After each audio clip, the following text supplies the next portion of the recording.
Welcome back नाज़रीन। बात कर ली जाए बड़ी कार्रवाई की तो नैब रावलपिंडी ने कराची के अंदर एक बड़ी कार्रवाई की है और कार्रवाई ये है कि साबिक म्यूनिसिपल कमिश्नर कोरंगी मसरूर मेमन के घर में कार्रवाई की गई है और जो चीज़ें उनके घर से बरामद हुई हैं वो काबिल दीद थी। सोने के बिस्किट हैं, बटन हैं, डॉलर्स हैं, मुख्तलिफ जो करेंसीज हैं वो बरामद की गई हैं और साथ साथ गिरफ्तारियां भी अमल में लाई गई हैं। मसरूर मेमन को खुद 2 लोगों के साथ गिरफ्तार किया गया है। क्या मामला है, क्या करप्शन की गई और ये तमाम चीजें कहां से इकट्ठा की गई हैं, इब्तिदाई तौर पर क्या इन्वेस्टिगेशन हुई है, इसी पर बात करेंगे chief reporter K21 news Asad Zaidi से। असद, ये मामला क्या है, ये कार्रवाई कब की गई है?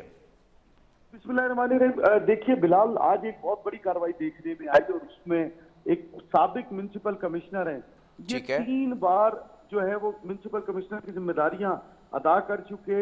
जो आखिरी जो एक वो था 2014 से 2015 में रहे ये कोरंगी में, जिन पे ये इल्जाम लगा मसरूर मेमन पे कि इन्होंने जितना भी पैसा इकट्ठा किया और जो भी चीजें आज इनके घर से, आवाज आ रही है आपको? जी जी बिल्कुल, कंटिन्यू करें। जो भी आज इन्होंने इकट्ठा किया, जो भी माल इनके पास से बरामद हुआ, चाहे वो रसीदें थी, टीटी की रसीदें थी, वो पैसे थे, वो डॉलर थे, वो रियाल थे, वो सोने के बटन थे, अच्छा। ये जितना भी बिस्किट थे सोने के, इन पे ये इल्जाम लगाया गया कि जितनी चीजें बरामद की गई हैं ये उस वक्त बनाई गई जब ये म्युनिसिपल कमिश्नर कोरंगी की जिम्मेदारियां सर अंजाम दे रहे थे।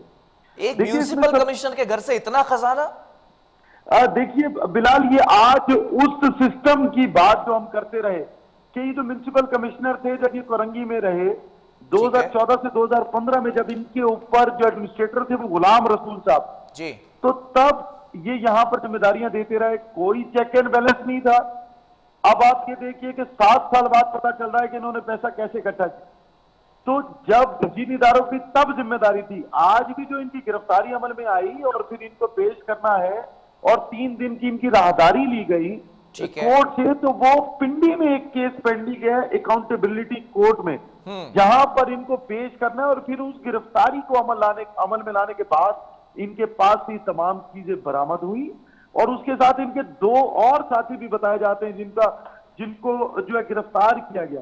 देखिए बिलाल, पहले 2014 से 2015, फिर 2019 ये कोरंगी डिस्ट्रिक्ट में एज ए म्युनिसिपल कमिश्नर की जिम्मेदारियां निभाते रहे और 2019 में जब ये जिम्मेदारियां निभा रहे थे तो उस वक्त कोरंगी के चेयरमैन थे नैयर रजा और उसके बाद ये यहां से ट्रांसफर होकर किमारी चले गए और फिर किमारी में कुछ सर्विस 6 महीने 8 महीने की जो पेंडिंग थी वो करने के बाद इनकी रिटायरमेंट हो गई और रिटायरमेंट के बाद हमें एक म्युनिसिपल कमिश्नर शिकंजे में दिखाई दिए नैब के। ठीक है, इब्तिदाई तौर पर कोई बयान कलमबंद किया गया है मसरूर मेमन का? देखिए अभी तक तो सिर्फ उनसे ये इन्वेस्टिगेशन की जा रही है कि इतना पैसा जो आपके पास आया वो क्या सिर्फ उन ठेकों की मद में था जो दिए जाते हैं कॉन्ट्रैक्टर्स को, ठीक है, या फिर वो जो डीजल के पैसे बचते थे, या फिर जो ये पैसा बाहर भेजा जा रहा था, तो किस किस को और क्यों भेजा जा रहा था और क्यों टीटियां लग रही थी और फिर इतना सामान लेकर ये क्यों ट्रेवलिंग भी करते रहे और आगे क्या करना चाहते थे। तो उसके लिए अभी जो है क्योंकि राजधानी इनकी ली गई है तो ये पिंडी इनको ले जाया जा रहा है ताकि वहां कोर्ट में पेश करके इनका मजीद जो भी रिमांड है वो लेने के बाद इनसे इन्वेस्टिगेशन मुकम्मल की जाए। मैं बिलाल आपको बताता चलूं कि एक वक्त कोरंगी डिस्ट्रिक्ट में ऐसा था कि जब 2.25 करोड़ रुपए इन्हीं गाड़ियों के डीजल की मद में खर्च किए जाते थे और फिर उसके बाद 2020 और 21 में जब इन गाड़ियों में उस वक्त के डिप्टी कमिश्नर शहरियार गुल मेमन ने ट्रैक्टर्स इंस्टॉल कर दिए तो वो अमाउंट 70 से 80 लाख पे चली गई। ठीक है, तो जो इतना बड़ा, लेकिन सर जो रकम बरामद हुई है उसको गिनने के लिए हाथ कम पड़ चुके थे, मशीनें मंगवानी पड़ी। क्या लगता है कि सिर्फ ये कम ऑयल दिखाकर ज्यादा कीमत की रसीदें बनाने से ये पैसा रखा गया हो, करप्शन की नजर किया गया हो? नहीं बिलाल, देखिए ये तो अभी सिर्फ चंद बातें हमारे सामने आ रही है, वरना इतनी रकम एक जिला नहीं दे सकता। ठीक है, हो सकता है कि ये किसी और के लिए फ्रंटमैन का किरदार अदा करते हो जो आने वाले दिनों में जो 3 से 4 रोज हैं उसमें हमें जब इनकी मजीद इन्वेस्टिगेशन की जाएगी तो और बहुत से इंकशाफात सामने नजर आएंगे, जिसमें ये तो सिर्फ वो चीजें हैं जो कि फिजिकल इनको मिल गई। अभी तो इनकी प्रॉपर्टी का और इनके रिश्तेदारों के अकाउंट की छानबीन की जा रही है, उसके बाद पता चलेगा कि एक्चुअली कितने पैसे बरामद किए गए और कितने एसेट्स इनके बरामद किए गए। बिलाल, इनकी गिरफ्तारी के वक्त इनकी लास्ट पोस्टिंग कहाँ थी या ये रिटायर हो चुके हैं? देखिए बिलाल, ये लास्ट पोस्टिंग इनकी जो है वो 2020 के बाद ये खिमाड़ी गए थे और फिर वहां से रिटायर हुए, तो इनको रिटायरमेंट 2021 में रिटायर हुए ठीक है। खिमाड़ी थी, और अभी रिटायरमेंट के जो एक वो होता है पीरियड, वो गुजार रहे थे, और उसी दौरान इनको आलिया जो है मनी लॉन्ड्रिंग के केस के अंदर नैब ने, और फिर ये अभी सामना करेंगे जो इतनी सर्विस इन्होंने की, उसके बाद जितना भी कुछ बरामद हुआ और उसके बाद जो आने वाले दिनों में बरामद होने वाला है उसके बारे में ये तफसीलात बताएंगे कि कहां से आया। ठीक है, इनके घर से ये जो खजाना बरामद किया गया, साथ साथ कोई डॉक्यूमेंट्स भी बरामद किए गए हैं? देखिए बिलाल, जो डॉक्यूमेंट्स बरामद हुए वो टीटी की शक्ल में जो पैसे बैरून मुल्क जो ट्रांसफर किए गए उनकी रसीदें मौजूद अच्छा। है।